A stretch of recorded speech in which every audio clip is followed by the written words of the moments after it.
welcome to Flourish Evermore. At the end of each month, I do a monthly makes, things that I have been working on in my crafting life, and so that's what this is. It is a week late. I was hoping to have it out last week, but we had some friends visiting and kept them pretty busy, which means we kept ourselves pretty busy as well. So today I'm going to show you a few of the things. I think I really only have one technically finished object, although another is finished. It's a year-long project. And then some things that I am working on. So let's get started.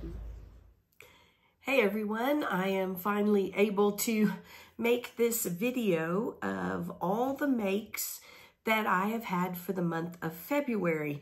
And when I say all the makes, it sounds like I have a lot, when in actuality, I don't. So we did make a trip to Greece that I still plan on putting up on this channel. But after that, we had a couple come and visit us, and we ran into some sickness, just colds and allergy season.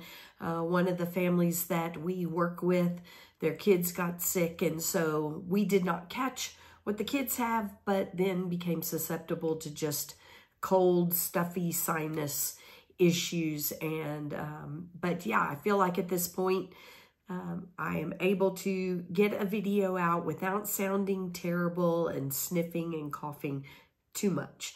So let's get started with what I did finish this month. I was able to finish the February portion of my Jada in Stitches Fair Isle style calendar 2023 calendar blanket. And so this month was hearts, and so I got that done. Really cute, and I'm glad I chose the pink, because I think I mentioned before in January that I was going to alternate this blue with a purple, blue, purple each month. But I think I've decided that if the motifs go with the month, then I might as well also choose colors that go with the month. And since February, being Valentine's month, was hearts, I chose a pink color. It is a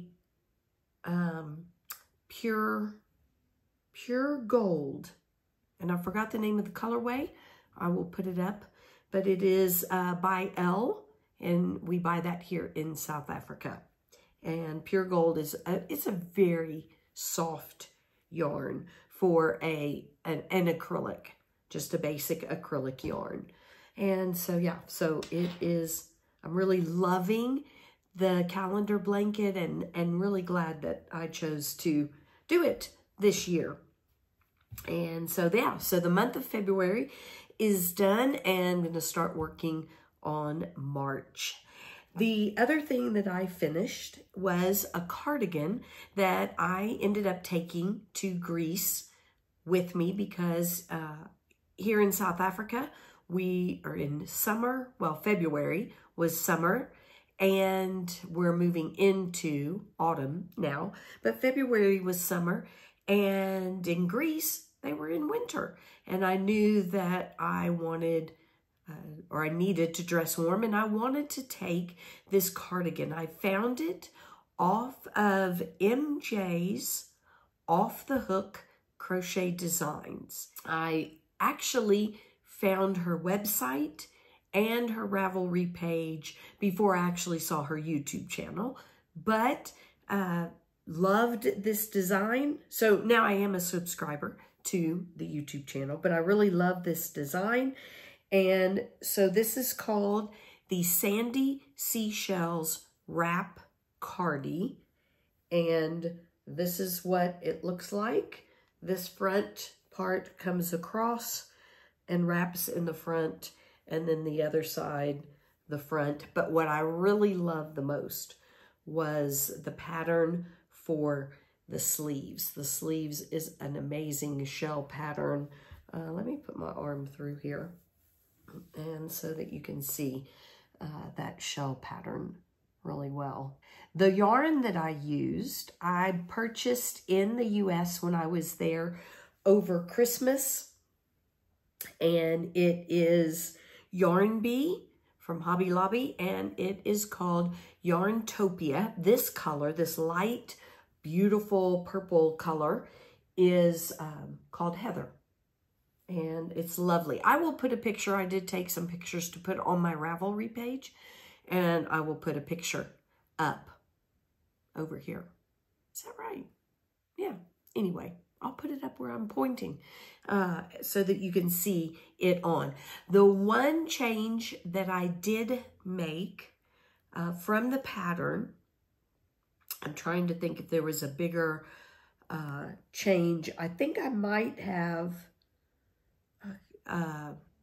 chained with one hook and then changed back. I used well, it's all on my Ravelry page, but I used the hook, I think a hook size larger than what the yarn called for, because this is a 2-weight yarn, and the pattern called for a thicker yarn.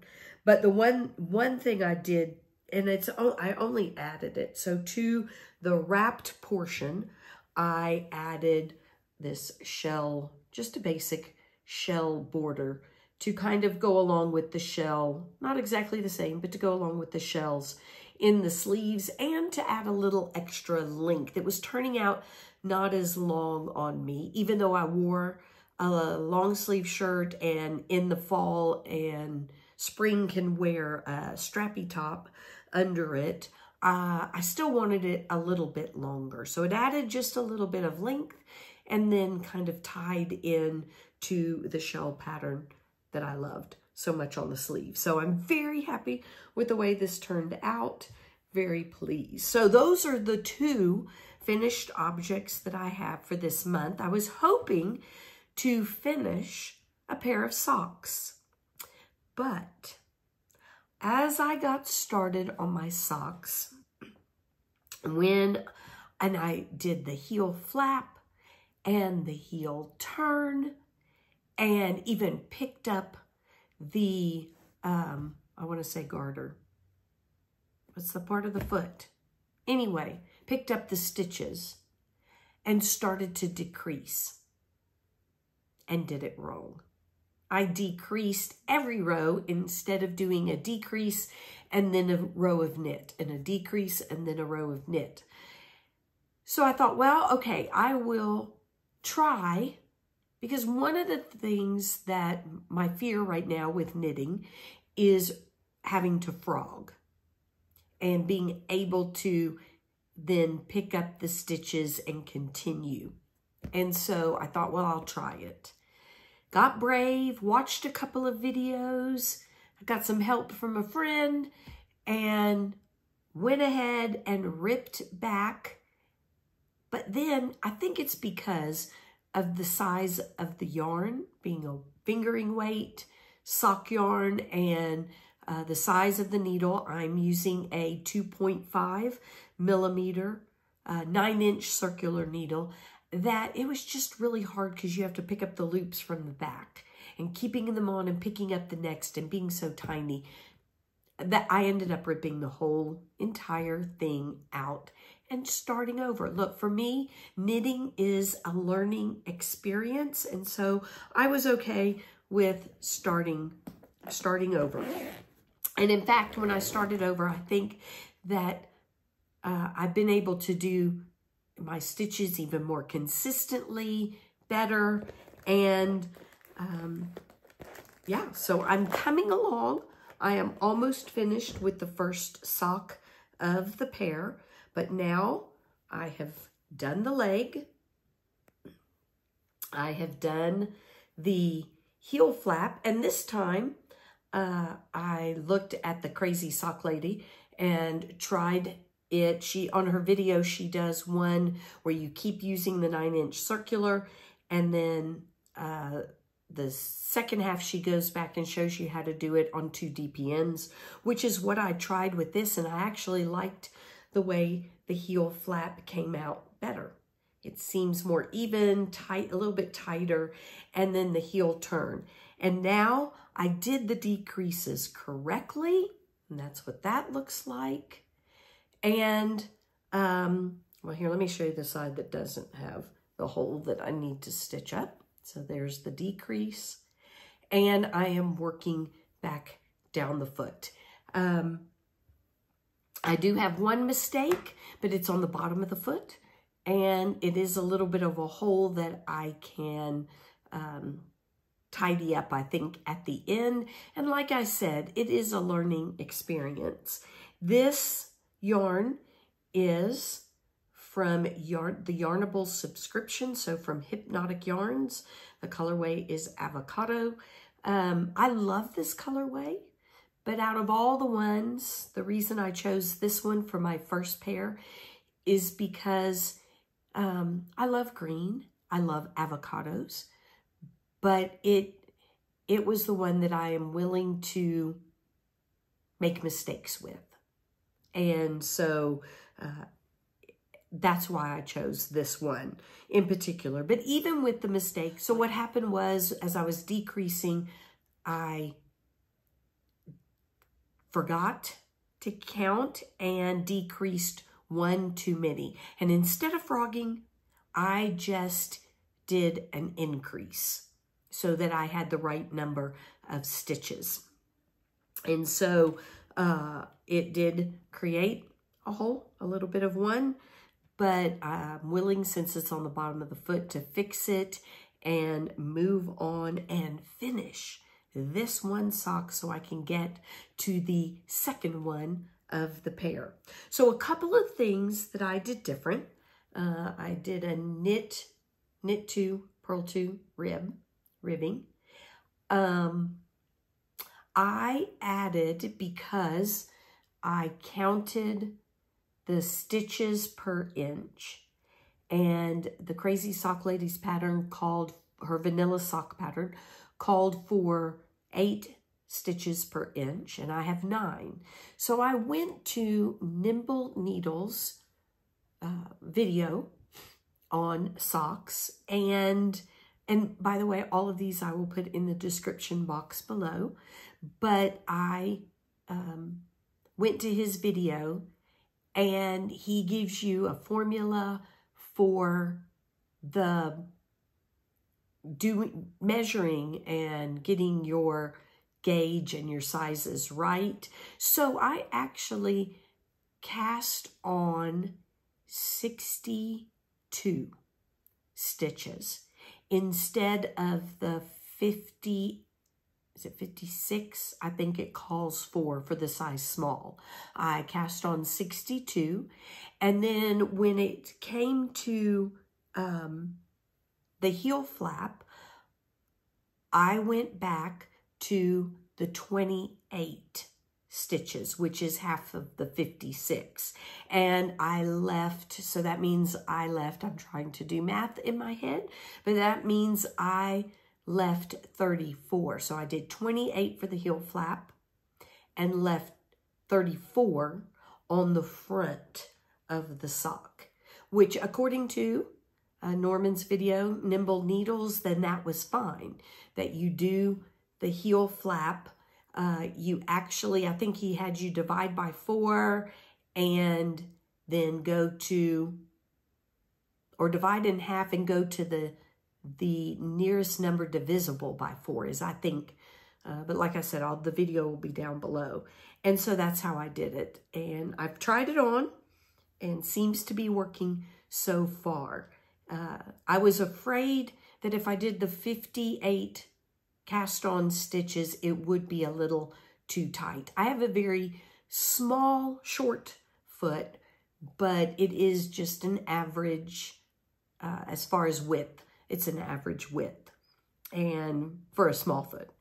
And so, yeah, so I am working my way down, measuring as I go, and also keeping track of how many rows that I'm doing after all the decreasing, how many rows of stitches, so that when I make the next one, then I can I don't have to measure. I can just count the rows. But I'm happy so far. And, oh, the other thing I did was I watched a video by Roxanne, and I drew a blank. I'll put it down in the description box, and also her video that shows you how to pick up the stitches after you've done the heel flap and heel turn using DPNs, and instead of slipping under the stitch and knitting, slipping under the next and knitting, she actually puts a DPN through all her stitches and through the back loop of the V, and then goes through and knits them that way. And I tried it and I really liked it. I thought it was easy compared to the first sock that I totally ripped out.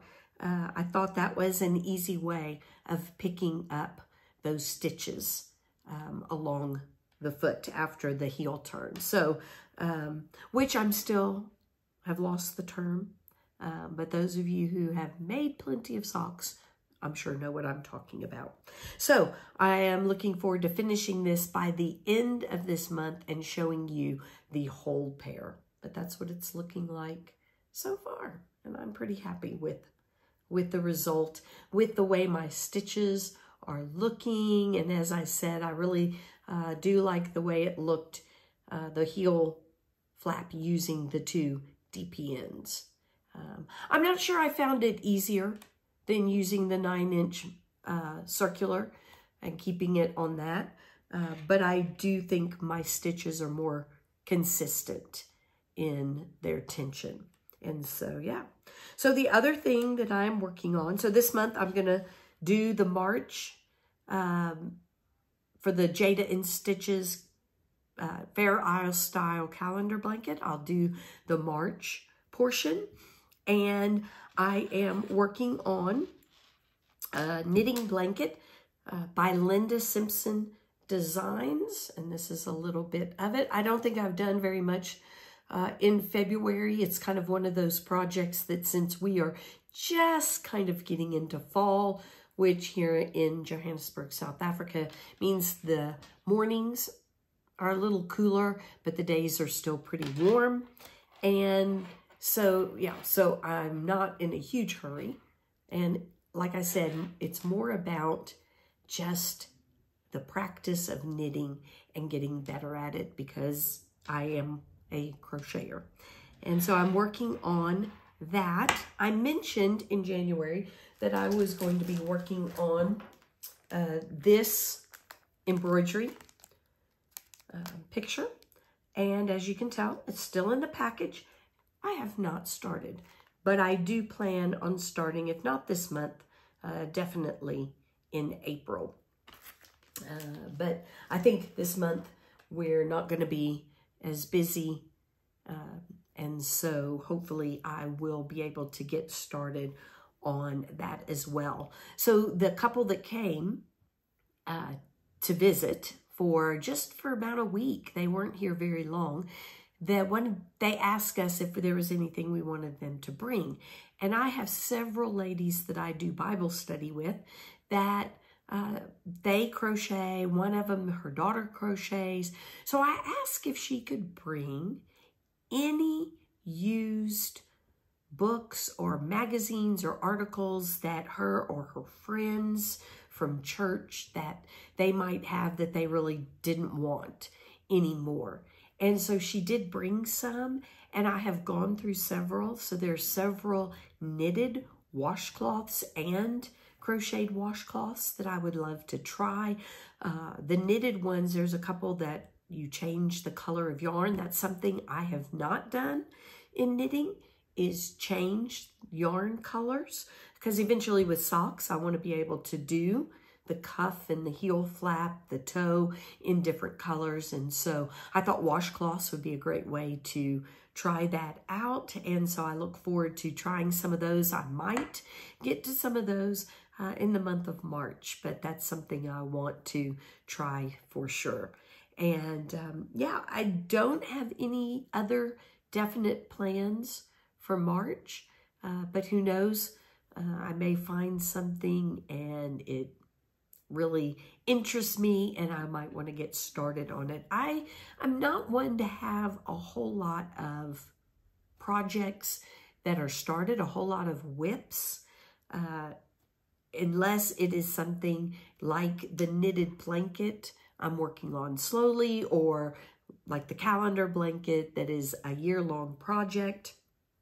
I try to have just a few because I tend to really get sucked into one project and want to finish it before I start the next. So I have a hard time like, oh, I'm bored with this, let me move to this. I'm bored with this, let me move to this. Sometimes I do that between knit and crochet, but for the most part, like this sock, I'm like sucked into that I need to get it finished so I can start the next one of the pair and get the whole pair finished. So, and that is just me and the way that my brain, I guess, works.